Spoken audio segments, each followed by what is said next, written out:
मृगजळ दिसायला आहे पण असायला नाही महाराज. ते मृगजळ उत्पन्न कसं होतं माहितीये का?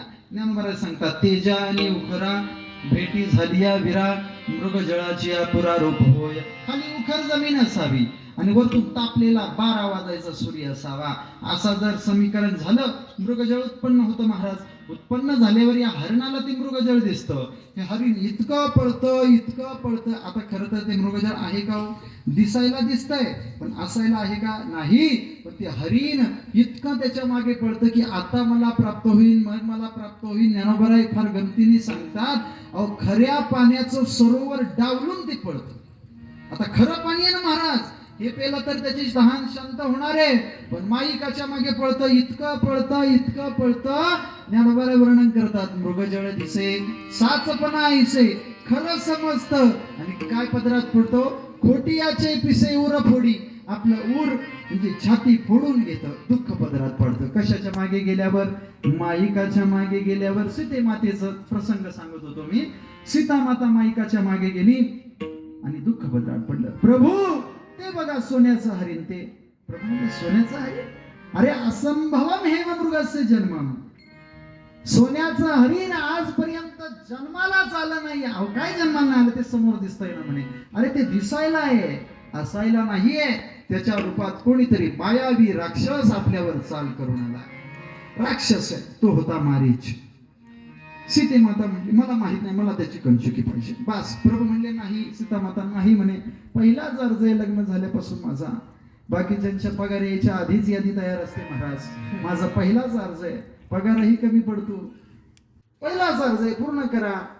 प्रभू म्हणले आता काय पर्याय नाहीये.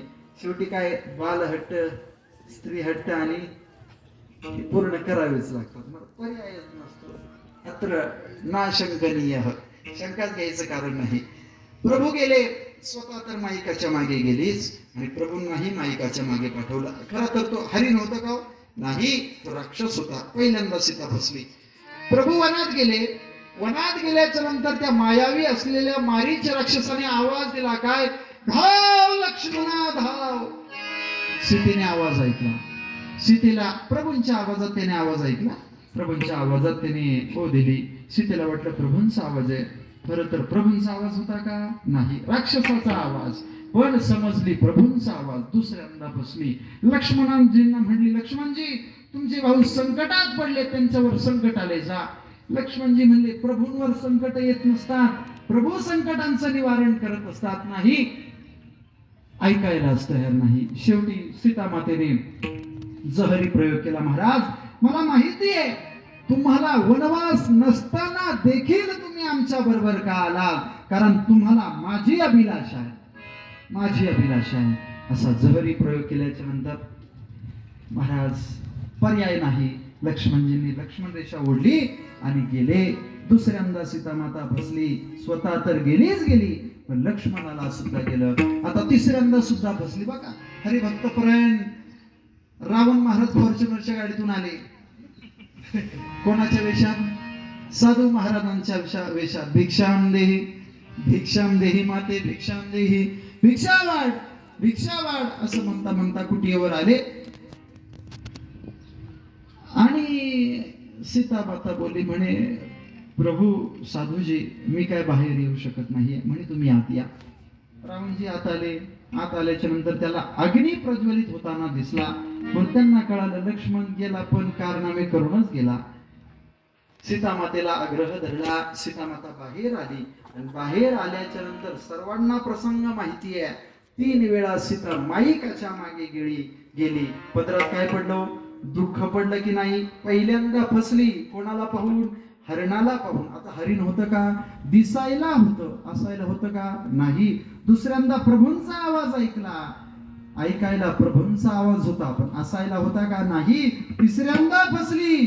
साधू महापुरुष रावण आले. साधू होते का? नाही. दिसायला साधू होते, असायला होते का? नाही. म्हणून तुकोबराय म्हणतात हे सगळं माईक आहे. या माईकाच्या मागे पडायला गेलं तर जीवाला दुःखमेव प्राप्त होतं. विठाला माईके दुःखाची देवाची जनिती नाही आधी अंती अवसानी. मग का होतो का बरं आहे, ठीक आहे, त्या देवाला आम्ही आपलंसं केलं तर मग तो आम्हाला काय प्राप्त करून देईल, आम्ही त्याला करू आपलंसं, मग तो आम्हाला काय प्राप्त करून देईल. तू बरं आहे म्हणतो, तुम्ही काय एकदा त्याला आपलंसं केलं नाही केलं तर तो सुद्धा तुम्हाला त्याच्यासारखं करेल. त्याच्यासारखं करेल म्हणजे काय करेल, तिसरं चरण. अविनाश करी आपुलिया ऐके